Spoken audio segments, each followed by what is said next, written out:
Bonjour YouTube! Déjà la troisième chronique de réception littéraire. Ici, on est dans des réceptions littéraires étrangères, donc d'ailleurs du Québec. Et on est vraiment dans le mois d'août. Donc, je vous présente à l'instant les 5 nouveautés. 5 nouveautés, oui, de Scholastic. Je dis mois d'août, là, mais on est peut-être aussi, peut-être juillet, peut-être même juin, si j'ai pris du retard. Donc, commençons avec un roman, Motel Calivista, Réception Bonjour. C'est écrit par Kelly Yang.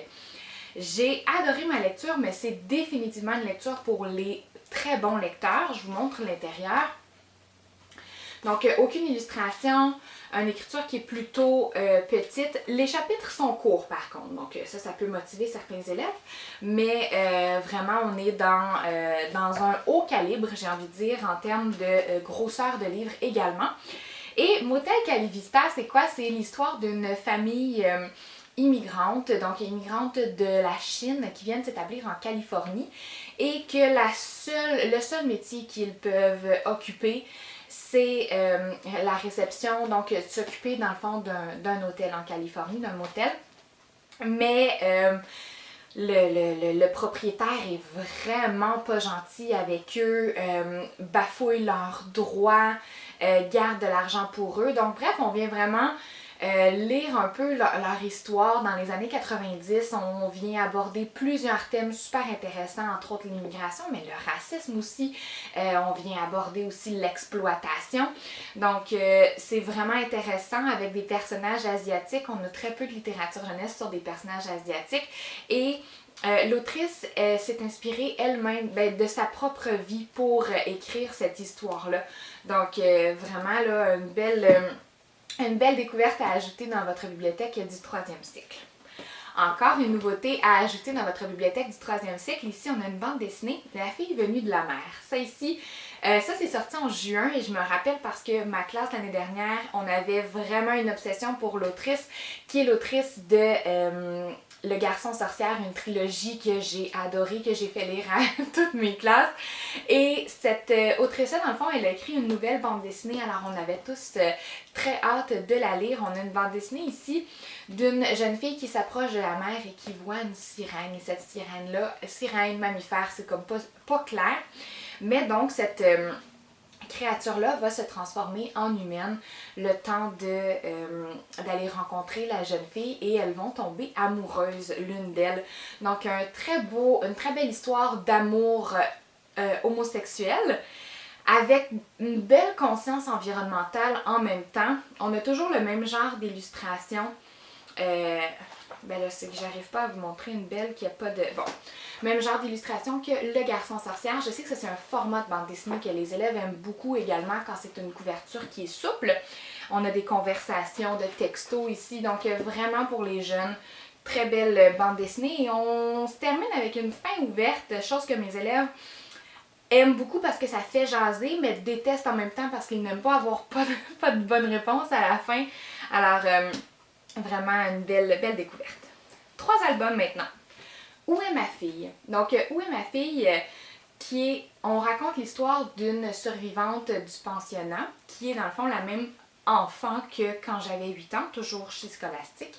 Et on raconte quand elle revient à la maison, quand ses parents l'accueillent et que sa mère la regarde et qu'elle lui dit « Est où ma fille? » Dans le sens, t'es pas ma fille, toi. Je te reconnais pas. Ça vient vraiment droit au cœur. On parle beaucoup du avant les pensionnats, on parle beaucoup de pendant les pensionnats, mais il y a, j'ai envie de dire, très peu d'œuvres qui abordent le après. Ici, on l'aborde et, dans le fond, la jeune fille doit retrouver, après 2 ans dans les pensionnats, va devoir retrouver sa culture, retrouver qui elle est, son identité culturelle et personnelle carrément. Donc, très beau coup de cœur, encore une fois, avec des illustrations magnifiques de Gabriel Grimard. Vraiment magnifique à aborder justement pour la journée de la réconciliation, mais pour aborder toute l'année. Là, vous savez que moi, je déteste quand on a des journées précises dans le calendrier. Ça ne fonctionne pas du tout avec moi. Il faut qu'on en parle le plus possible pour vraiment changer les choses. Moi, Calvin, vous l'avez peut-être vu passer sur les réseaux sociaux, C'est l'album qui dit « Je savais que le temps était venu d'être moi-même ». Donc on parle ici de transidentité.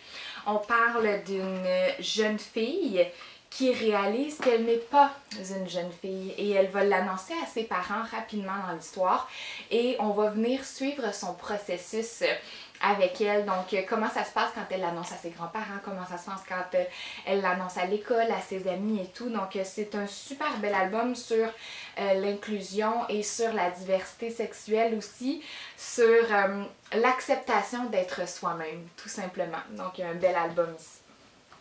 Le Train de la Paix, non, seulement Train de la Paix, qui est un album écrit par Cat Stevens, illustré par Peter H. Reynolds, un illustrateur qui est aussi auteur, qu'on voit beaucoup chez Scholastic. Pour moi, ça ici, c'est pas un coup de cœur parce qu'en fait, je réalise que je connais pas du tout cette chanson-là. C'est vrai que j'aurais pu aller la rechercher là, avant d'aller faire la vidéo, mais j'ai pas eu le temps. Bref, c'est une chanson qui date là, de au-dessus de 30 ans, si je me souviens bien. Et c'est vraiment juste les paroles de la chanson qui sont illustrées. Ce qui fait que c'est pas vraiment une histoire, c'est pas vraiment un poème, c'est comme difficile à classer. J'aurais donc j'aurais de la difficulté à le lire à mes élèves.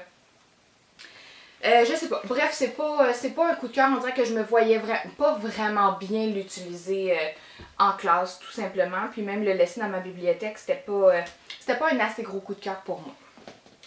On arrive maintenant chez Hachette. Donc Hachette, qui est un distributeur, m'ont fait parvenir 3 livres que j'ai demandés en fait. À commencer par la bande dessinée Heartstopper. Donc qui est, dans le fond, cette bande dessinée-là a inspiré pour faire la série sur Netflix. La série sur Netflix qui a été très populaire. Je sais qu'on a beaucoup d'élèves au 3e cycle justement qui ont écouté et qui aiment la série. J'ai beaucoup d'amis qui aiment la série également. Moi, la série, j'ai pas accroché, mais pas du tout. Là. Comme si vous saviez comme j'ai pas accroché à la série. Alors, je me suis dit qu'en bande dessinée, peut-être que je réussirais mieux à accrocher à l'histoire, à accrocher au personnage. Finalement, ben, pour moi, finalement, c'est pas si gagnant que ça. Oui, c'est le fun d'avoir des bandes dessinées qui abordent des relations homosexuelles, mais à part de ça, j'ai tellement trouvé que l'histoire, elle était quétaine. J'ai trouvé qu'on était dans un scénario là, classique là, des films des années 2000, là, quasiment. Tu sais, comme que ici, on a un garçon qui est en couple avec... Ben, en fait, qui voit un autre garçon, mais qui le voit seulement en secret, seulement quand l'autre veut. Finalement, l'autre garçon, on réalise que lui, il a une blonde, puis que... Bon, ses affaires sont pas claires, mais là, il va venir abuser, même agresser ce garçon-là pour l'embrasser, tout ça. Finalement, là, lui, il va venir le sauver. Ils vont faire du sport ensemble, ils vont se découvrir des patients. Tu sais, vous voyez, genre, on dirait que je trouvais qu'on était vraiment dans un scénario là, classique. Aucune surprise. Ce qui fait que pour moi, personnellement, en tant que lectrice, ça n'a pas été un coup de cœur, mais... Comme je sais que j'ai beaucoup d'élèves qui ont adoré cette série-là, clairement, je vais le mettre dans ma bibliothèque de classe, avec un petit trigger warning quand même, là, avec la scène où le jeune garçon se fait embrasser sans son consentement. Mais tout de même, je me verrais le mettre dans ma classe, mais personnellement, c'était pas un coup de cœur. On a ici une bande dessinée, Space Connection, qui se voulait une bande dessinée de science-fiction. Donc j'étais vraiment intéressée parce que je trouve que c'est un genre littéraire qu'on a peu au primaire. Il y en a plus au secondaire, mais au primaire, on n'en a pas beaucoup. Et là, en bande dessinée, j'étais vraiment intéressée. Jusqu'à ce que, bon, la première page, tout est beau. Donc, on a la première page ici. Rien à signaler. À la seconde où on tourne la deuxième page, qu'est-ce qu'on voit? Des beaux pénis mous poilus, vraiment pas attirants. Écoutez-moi bien, j'ai rien là, contre les pénis, là, loin de là. J'ai rien contre les scènes de nudité si elles sont éducatives et si elles apportent à l'histoire. Mais là, c'est juste une gang de tout nus qui se combattent. Je trouve que leur tout nu est vraiment d'abord trop présent et trop réaliste. Comme moi-même, je suis pas à l'aise de lire la bande dessinée. J'étais crampée, là, 100% immature de ma part, mais je peux pas imaginer un enfant de 10 ans lire cette bande dessinée-là. Ça va être fou. Dans mon coin lecture, il n'y a aucune chance que j'apporte ça en classe, malheureusement. Puis je me suis même dit, est-ce que je continue pour voir c'est quoi l'idée derrière? Je pense à La Tribu qui pue là, chez La Courte Échelle, je pense, ou chez Scholastic, je suis plus certaine, de Élise Gravel. Bref, La Tribu qui pue, tous ces personnages sont tout nus, ça a fait vraiment jaser, mais il y a une idée derrière, il y a un message derrière. Ici, j'arrivais même pas à essayer de trouver le message parce que j'étais ben trop déconcentrée par tous les pénis, puis tous les seins, puis toutes les vulves qu'on voyait. Donc non, je pourrais pas mettre ce livre-là dans ma bibliothèque de classe, assurément pas. Des graines et des mots. Ici, on a des magnifiques illustrations, une idée d'album vraiment réussie, mais la mise en œuvre, j'ai envie de dire, de l'album est pour moi moins réussie parce que l'histoire, elle est très longue avant qu'on comprenne. Elle aurait pu s'arrêter plus tôt, dans le fond. L'histoire, c'est un prince ou un chevalier, là, je suis plus certaine, qui plante tous les mots qu'il se fait dire. Donc, il se fait dire, par exemple, plein de mots, que ce soit positif ou négatif, il va venir les planter, les arroser, les entretenir, en prendre soin. Les mots qui étaient des positifs, des encouragements et tout, vont devenir des beaux arbres, des belles fleurs. Mais les mots qui sont plus piquants, des insultes et tout ça, les attaques, vont devenir des racines qui vont venir gruger le sol, et même que ces mots-là vont venir amener prendre l'espace des belles fleurs qui poussent, puis vont venir gruger tout cet espace-là. Alors si ça avait été juste de ça, je pense que ça aurait été vraiment réussi, et quel beau message pour aborder avec nos élèves. Le pouvoir des mots, l'impact des mots justement dans une classe. On est une petite famille, puis on est 25 ensemble pendant 10 mois. Faut qu'on fasse attention à la façon dont on se parle. Je pense que si ça avait été juste ça, ça aurait été réussi. Toutefois, j'ai trouvé ça long avant qu'on en arrive à ce message-là. J'ai trouvé qu'à un moment donné, on s'est comme perdu avec un nouveau personnage. On vient tisser, puis là, on vient essayer de trouver des solutions. Mais les solutions, c'est comme long avant qu'on arrive à quelque chose. Donc, c'est pour moi, l'idée, elle est vraiment bonne. Puis je pense que je l'utiliserai quand même en classe parce que je trouve vraiment que l'idée et le message est bon. Mais le rendu n'est pas un coup de cœur pour moi.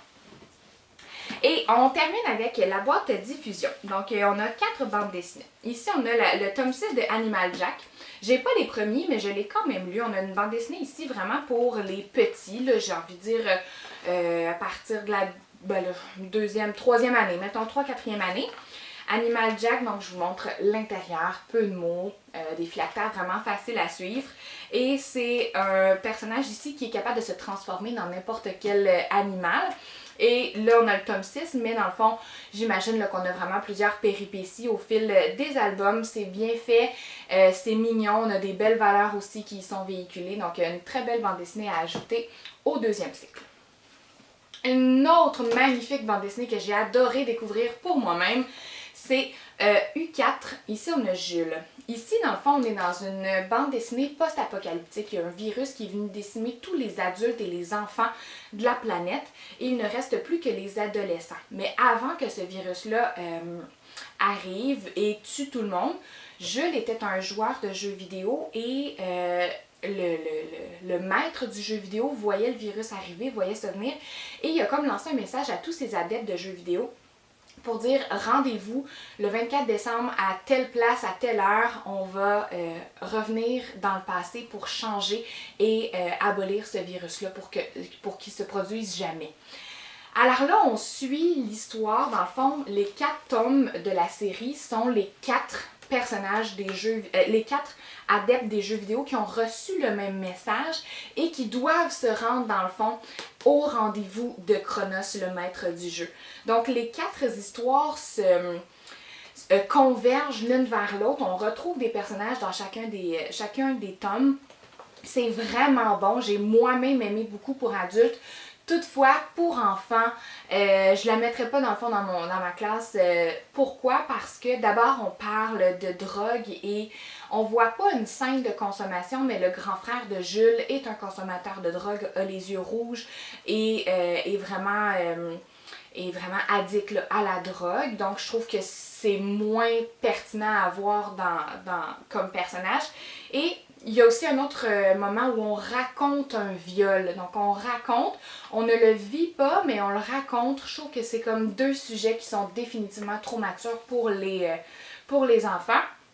Et finalement, mon dernier bémol, c'est qu'il y a un personnage dans le livre, un personnage autochtone, vraiment là, avec des plumes et tout, là, très stéréotypé. Mais il y a un personnage qui, lui, ça lui a vraiment pas fait ce virus-là et il est en train d'avoir vraiment un trouble de santé mentale et il veut aller kidnapper un enfant, puis là on le traite de fou, puis là on l'appelle l'Indien. Donc moi, cette partie-là, évidemment, là, elle vient plus choquer mes valeurs. Voilà. Mais j'aurais été capable de faire fi de cet espace-là, étant donné que c'est français, pour l'histoire, si ça n'avait pas été malheureusement de l'histoire du viol et de la drogue, mais c'était vraiment bon. Pour moi-même, j'ai adoré et je pense qu'au secondaire, là, ça peut être vraiment pertinent. Ici, La méthode Raoul, tome 1, c'est une bande dessinée que je connaissais pas, ni de l'auteur. Ça dit par l'auteur de Capitaine Biceps. C'est pas un auteur que je connais. Mais dans le fond, Raoul, c'est un monstre, une créature. Et chaque double page, dans le fond, est un comment. Comment arriver à faire quelque chose. Fait, comment avoir du succès auprès des princesses. Comment péter en toute discrétion. Comment battre une sorcière et tout. Donc, c'est drôle, c'est humoristique et ça se suit vraiment là, comme ça. On pourrait aller lire n'importe quelle page. L'enfant va pouvoir aller lire les titres et choisir quelle planche lire.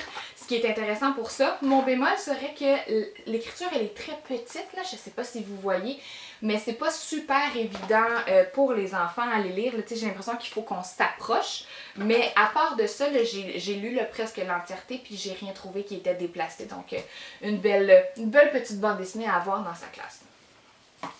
Dernière bande dessinée ici, Derrière le rideau, qui est une bande dessinée sur la Deuxième Guerre mondiale, sur l'Holocauste des Juifs. Ici, on a deux enfants, justement, qui sont juifs et qui vont devoir se cacher des Allemands, des nazis. C'est vraiment beau, c'est long quand même comme œuvre, mais si je vous montre, bonjour Katniss. Excusez, vous le voyez pas en dessous, là, mais il y a mon chat qui est venu nous dire bonjour. Ici, ce sont vraiment des illustrations très parlantes, très sombres pour parler justement de ce moment sombre de l'histoire. Et on vient en apprendre, c'est sûr qu'on a la vision européenne de la guerre et nous, dans notre cursus, au 3e cycle, on doit plus parler de la vision canadienne de la guerre, donc comment les soldats ont été utilisés pendant la guerre et tout. Mais pour les enfants qui, quand on parle de ce sujet-là, là, sont vraiment passionnés, ont tellement envie d'en apprendre plus, je la mettrai définitivement disponible pour eux dans ma classe. Alors, c'est tout. Tiens, tu veux-tu dire bonjour? Merci beaucoup de m'avoir écouté, de m'encourager dans mes 3 premières chroniques. Là, je vais faire le tour de tous mes livres du mois de septembre et je vais vous sortir mes 2 chroniques littéraires prochainement dans les prochaines semaines pour vous faire une revue authentique, sincère et pas rémunérée, je le répète, de tous ces beaux livres que j'ai le privilège de recevoir. Alors, merci pour votre écoute. Au plaisir!